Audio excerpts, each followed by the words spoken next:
સ્વાધ્યાય 6 માં આગળ જઈએ। હવે તો આપણે છેલ્લે 6.2 પૂરું કરી અને આપણે એમાં કેટલીક સમરૂપતા સાબિત કરવા માટે 4 શરતો શીખા।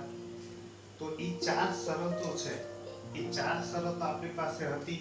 પહેલી શરત હતી ખૂબ ખૂબ ખૂબ, એટલે કે 3 ખૂણાઓ, બરાબર। પછી આપણી પાસે બીજી શરત હતી, પહેલી શરતને આપણે લખ્યું હતું ખૂબ ખૂબ ખૂબ, બીજી શરત હતી આપણી પાસે ખૂબ ખૂબ એટલે કે 2 ખૂણા, ત્રીજી શરત હતી આપણી પાસે બાહુબા, બરાબર। અને ચોથી શરત હતી આપણી પાસે આ 3 બાજુ એટલે કે બા બા બા, બરાબર। એ આપણી પાસે શરત હતી 4। આ 4 શરત પ્રમાણે સમરૂપ કરી શકીએ। તો એ 4 શરતનો ઉપયોગ કરતા શીખવા માટે આપણે નાના 5-6 દાખલા આપેલા છે, 6 દાખલા, બરાબર। હવે આમાંથી પરીક્ષામાં 1 માર્કમાં પૂછે તો ઠીક છે, બરાબર, પણ આપણે શરતનો ઉપયોગ કેમ કરવો એ શીખવા માટે જોઈએ। તો પહેલા દાખલામાં આમ આપેલું છે ત્રિકોણ ABC અને ત્રિકોણ PQR, બરાબર, આમ આપેલું છે। હવે એમાં A ખૂણો 60 નો છે તો સામે P ખૂણો 60 છે, B ખૂણો 80 નો છે તો સામે એને અનુરૂપ Q ખૂણો પણ 80 નો છે, C ખૂણો 40 છે તો R ખૂણો પણ 40 છે। એનો મતલબ કે બે ત્રિકોણમાં અનુરૂપ ખૂણાઓ છે એ એકરૂપ છે।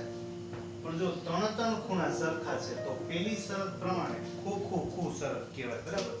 તો આપણે ખૂબ ખૂબ ખૂબ શરત પ્રમાણે પહેલા તો આપણે કઈ શરતનો ઉપયોગ કર્યો એ લખશું, ખૂબ ખૂબ ખૂબ શરત પ્રમાણે। બીજો આપણે એ લખશું કે કઈ સંગતતાનો આપણે ઉપયોગ કરીએ છીએ, કઈ બે ત્રિકોણ, તો કે ત્રિકોણ ABC, ત્રિકોણ ABC સમરૂપ, એની સામે કયો ખૂણો હતો તો કે P, B ની સામે કયો ખૂણો હતો Q અને C ની સામે કયો ખૂણો હતો R। તો ત્રિકોણ ABC સમરૂપ ત્રિકોણ PQR એ સમરૂપ થશે, બરાબર। બીજા દાખલામાં જઈએ તો બીજા દાખલામાં AB નું માપ 2 છે તો એક 3 છે ને એક 2.5 છે। હવે એને અનુરૂપ આપણે સામેનું માપ મેળવવાનું, બરાબર। એટલે એના બમણા કર્યા હોય, અડધા કર્યા હોય, 3 ગણા હોય એવું આપણે જોવાનું, એ સામાન્ય ગણતરી હોય। અહીંયા 2 છે તો 2 ના તમે બમણા કરો ને તો 4 થાય, 3 ના બમણા કરો ને તો 6 થાય અને 2.5 ના બમણા કરીએ ને તો કેટલા થાય 5, બરાબર। તો આપણે ગુણોત્તર એનો લખીએ તો જો AB છે, AB તો એના છેદમાં આની અનુરૂપ બાજુ કઈ થશે તો કે QR, BC 2.5 એના ડબલ થશે PR અને AC 3 છે એના છેદમાં આની અનુરૂપ બાજુ કઈ છે તો કે PQ, એનું માપ આપેલું છે 6, બરાબર। તો આપણે આ 3 બાજુના માપ સમપ્રમાણમાં મળી ગયા। 3 નો આપણે ગુણોત્તર જોઈએ, બરાબર। તો કેટલો તો કે 2/4, 1/2, 3/6 તો 1/2, 2.5/5 એટલે ઈ પણ 1/2। તો જો 3 બાજુના માપ સમપ્રમાણમાં આવ્યા, બરાબર। તો આપણે કઈ શરતનો ઉપયોગ કર્યો તો કે 3 બાજુના માપ સમપ્રમાણ એટલે શરત થઈ ગઈ બા બા બા, બરાબર। અને કઈ સંગતતા થાય તો આપણે એના નામ લખવા હોય, બરાબર। તો તમે AB ની સામે તમારે કયા નામ લખવાના છે તો કે AB, એની સામે શું હોવું જોઈએ તો કે QR, બરાબર। પહેલી વાર જ્યારે આપણે ત્રિકોણને ગોઠવતા હોઈએ ત્યારે બે નાના ત્રિકોણ લઈ અને એના માપને આપણે ગોઠવશું તો AB, બરાબર। તો સામે હોવું જોઈએ QR, એટલે હું અહીં લખીશ QR, બરાબર। પછી BC, હું અહીંયા C લખું તો આ BC, તો અહીંયા આવવું જોઈએ PR, તો હું અહીંયા P લખી નાખું એટલે PR બની ગયું। ત્રીજું પાછું ચેક કરી લેવાનું કે AC, તો એના છેદમાં આવી ગયું PQ, બરાબર। એટલે QP લખો કે PQ લખો એ તો સરખું જ થાય।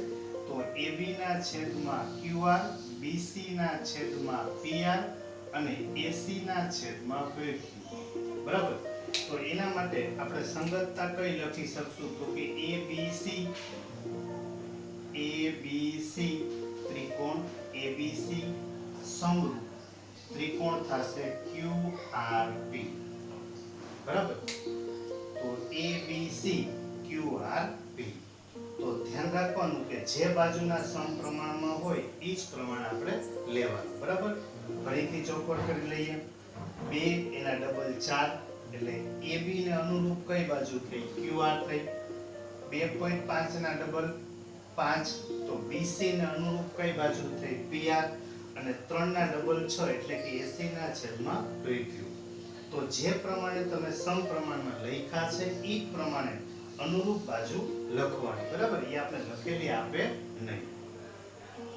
એના પછી આપણે ત્રીજો દાખલો સોલ્વ કરીએ. તો એમાં તમે જોશો તો 2 ના ડબલ 4 થાય. બરાબર. આ 2 તો થઈ જશે. 3 ના ડબલ કરશો તો 6 થશે. 2.7 છે ને એના તમે ડબલ કરો તો 27 * 54 મતલબ 5.4 થાય. અહીંયા 5.4 એકેય છે નહીં. બરાબર. તો એનો મતલબ એવો થયો કે બે બાજુના માપ સમપ્રમાણમાં થાય છે પણ ત્રીજું માપ કે સમપ્રમાણ થતું નથી. આના માટે તો આપણે લખીએ તો જો 2 છે એના ડબલ 4 થાય એટલે તમે આમ લખી શકો કે MP ના છેદમાં DE બરાબર. આ 3 ના ડબલ 6 થાય એટલે કે LP ના છેદમાં DF ઈ પણ થાય. નોટ ઇક્વલ આ 2.7 છે એટલે કે LM ના છેદમાં અહીં ડબલ કરવા જાવ તો 5 આવ્યા છે એ 5 એના ડબલ થાય નહીં. એટલે કે 2 ના ડબલ 4 3 ના ડબલ 6 બે બાજુનું માપ સમપ્રમાણમાં છે પણ ત્રીજું સમપ્રમાણમાં નથી. એટલે કે આ બે ત્રિકોણ છે એ સમરૂપ થશે નહીં. બરાબર. આપણે જવાબ લખી નાખીશું કે સમરૂપ ન થાય. બરાબર. આ આપણને મળશે ત્રીજા માટે.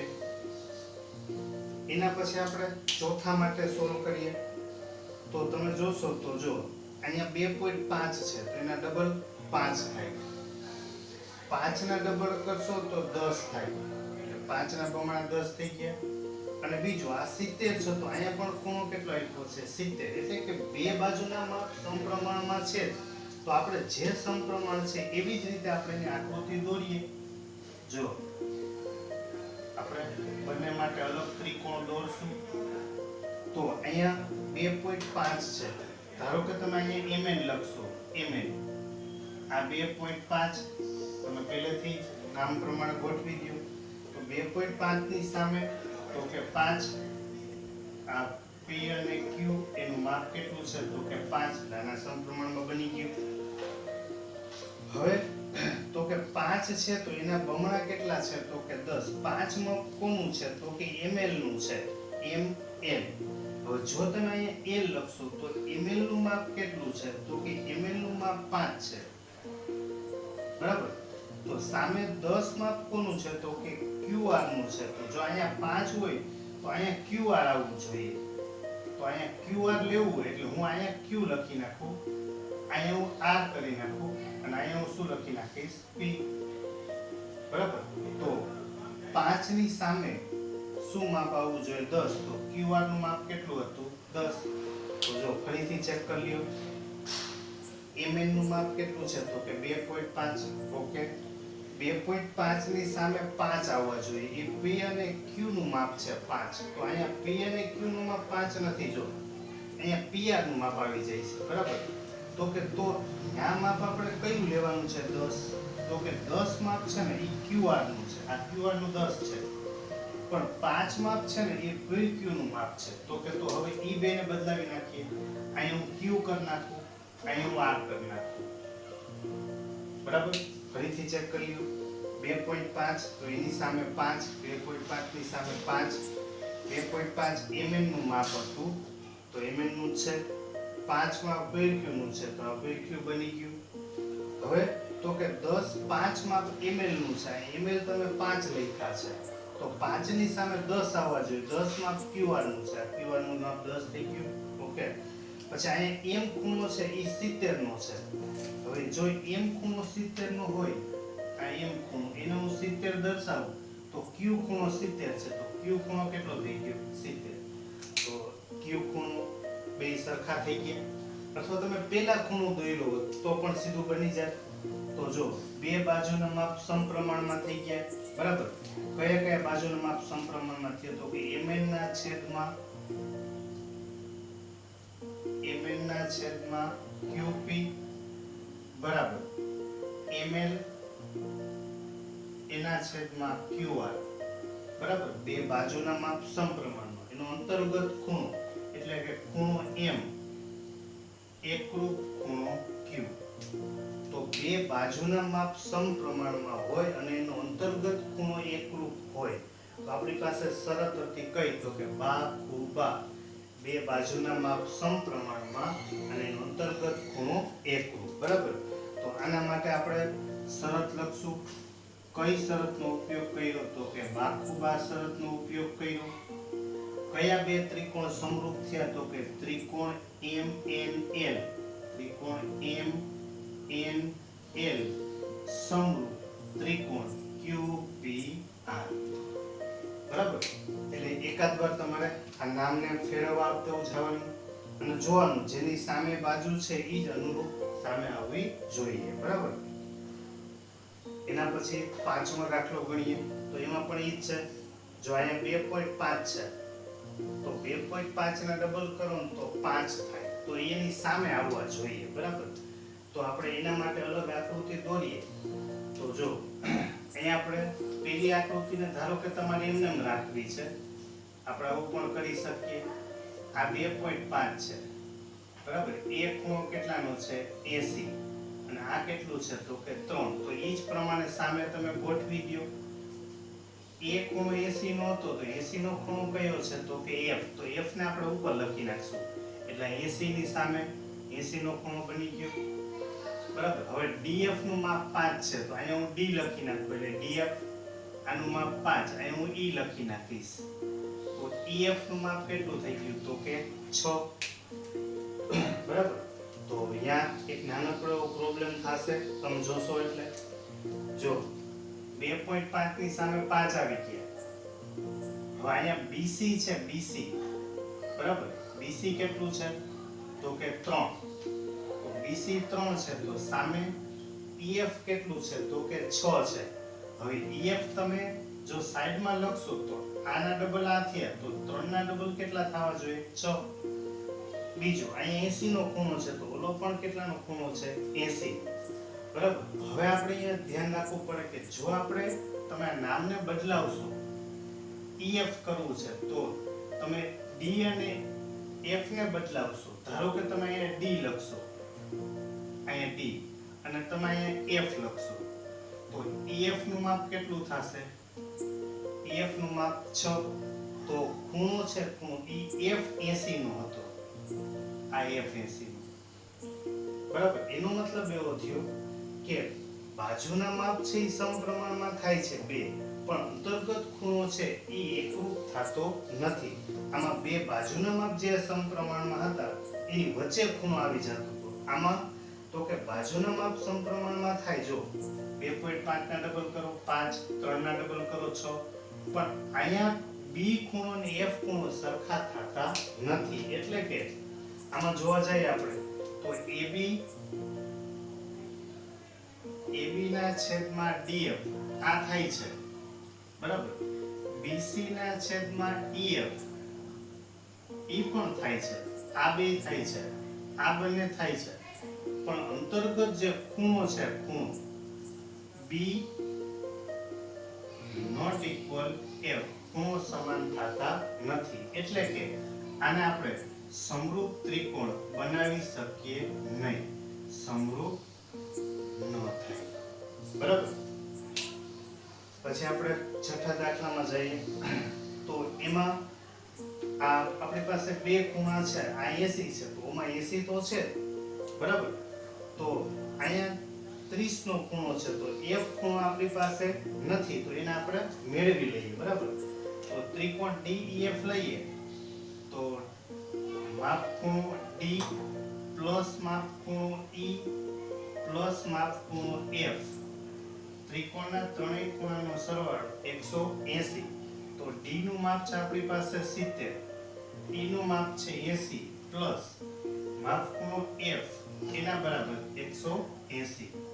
એટલે કે માપ ખૂણો f બરાબર 180 માઈનસ 150 એટલે ઈ થશે 30. તો f ખૂણો આપણને કેટલાનો મળ્યો? 30.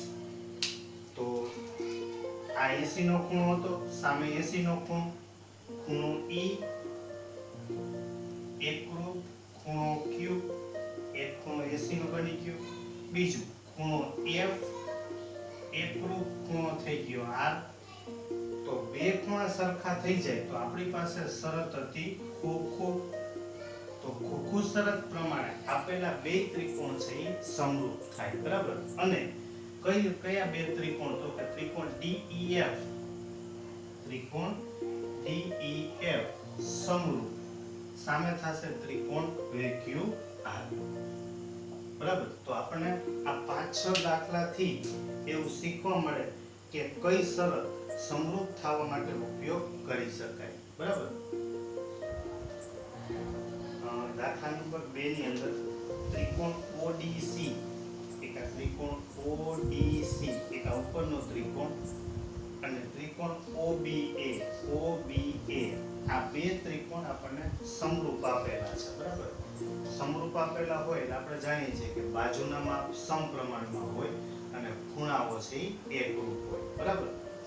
હવે એમાં આપણને એવું કીધું છે કે DOC એક આપણે આ ખૂણો મેળવવાનો છે, બીજું DCO C ખૂણો, OAB એટલે કે એક ખૂણો મેળવવાનો છે, બરાબર. હવે આ બે રેખા છે એ સમાંતર રેખા આપેલી છે AB અને CD. તો BD છે એ એની છેદિકા થઈ શકે અને AC છે એ પણ એની છેદિકા થઈ શકે, પણ આ ખૂણો 70 નો છે. એટલે જો તમે z આકાર લેવા જાવ, z આકાર લેવા, બરાબર, આ 70 થાય તો આ કેટલું થાય? 70. તો આ ખૂણો મળી જશે, પણ આ બાકીના બે ખૂણા આપણી પાસે છે નહીં. તો આપણે એવું કરી શકીએ કે આ 125 છે, બરાબર. તો ખૂણો અહીંથી આપણે લખીએ COB, ખૂણો COB પ્લસ ખૂણો COD એના બરાબર 180. કારણ તો કે બંને ખૂણા કેવા છે? તો કે રેખિક જોડ, બરાબર, રેખિક જોડના ખૂણા. તો ખૂણો COB છે એનું માપ આપણને આપેલું છે 125 પ્લસ ખૂણો COD એના બરાબર 180. એટલે કે ખૂણો COD બરાબર 180 માઈનસ 125. તો 180 એમાંથી આપણે 125 બાદ કરીએ તો 180 માંથી તમે 120 કાઢી નાખો એટલે 60 વધે, 60 માંથી 5 કાઢશો એટલે આ ખૂણો કેટલો મળશે? 55, બરાબર. એટલે કે COD આપણે O ખૂણો છે, O ખૂણો એ આપણને કેટલો મળ્યો? તો કે 55, બરાબર. હવે ત્રિકોણ છે આપણી પાસે COD. તો ત્રિકોણના ત્રણેય ખૂણાના માપનો સરવાળો 180.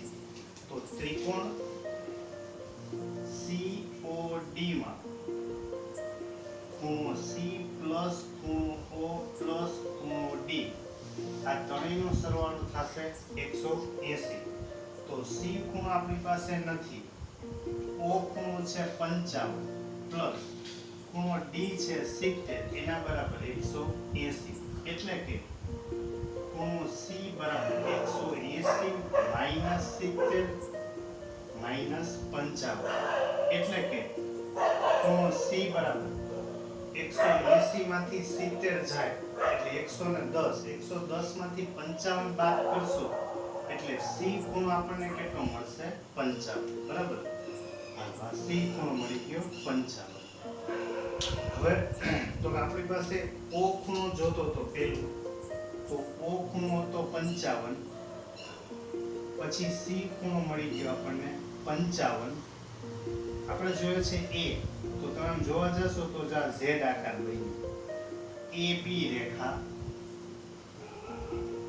સમાંતર સીડી રેખા છે, બરાબર. એટલે આ એસી એની આપણે છેદિકા લઈએ તથા રેખા એસી તેની છેદિકા છે, બરાબર. એટલે ઝેડ આકાર થાય એટલે યુગ્મ કોણ બને તો ખૂણો DCO, ખૂણો DCO એટલું જ થશે ખૂણો OAB, બરાબર. હવે DCO છે તો C ખૂણો છે 55, બરાબર. બે ખૂણાને આપણે સરખા રાખીએ તો આ 55, તો ખૂણો OAB છે એ પણ આપણને કેટલો મળશે તો કે 55, બરાબર. એટલે એ ખૂણો થશે કેટલો તો કે 55.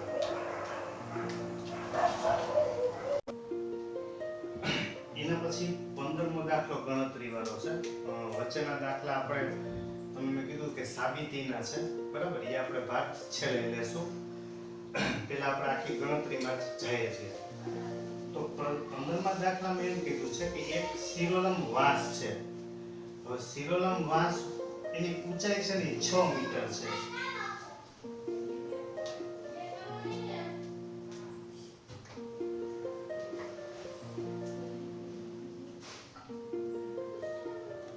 વાસની ઊંચાઈ છે 6 મીટર છે, બરાબર.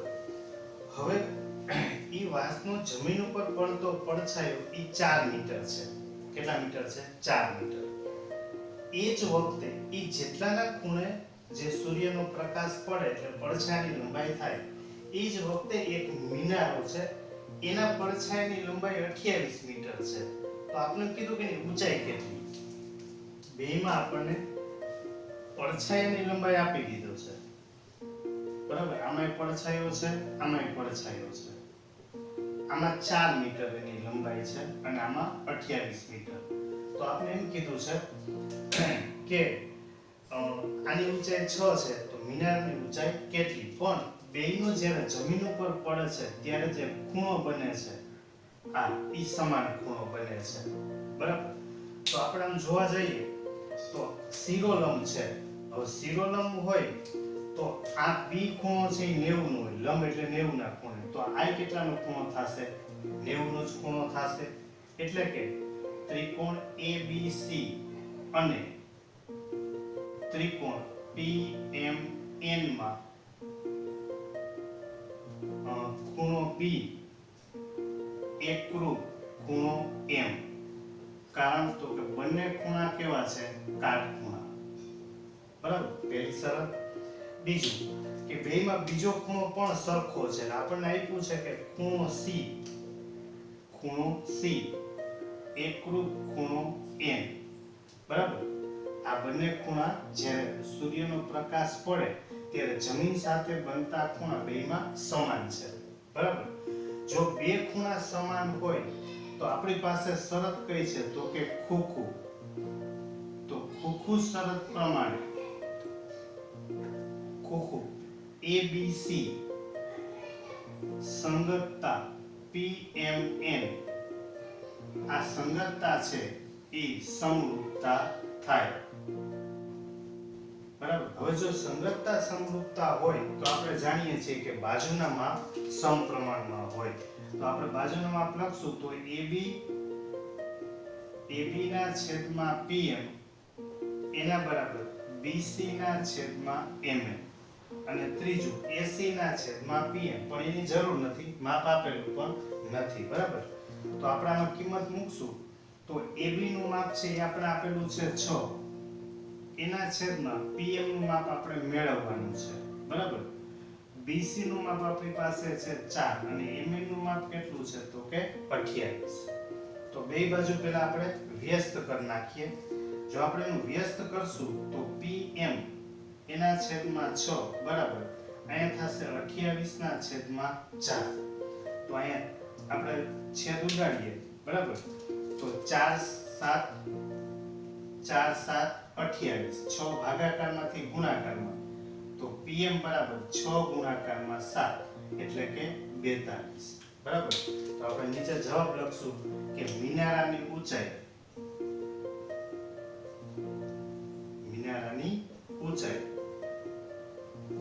કેટલી મળશે તો કે 42 મીટર. બરાબર. તો આ 6.3 માં ગણતરી વાળા આપણે ત્રણ દાખલા જ આપેલા છે એ આપણે સોલ્વ કર્યા.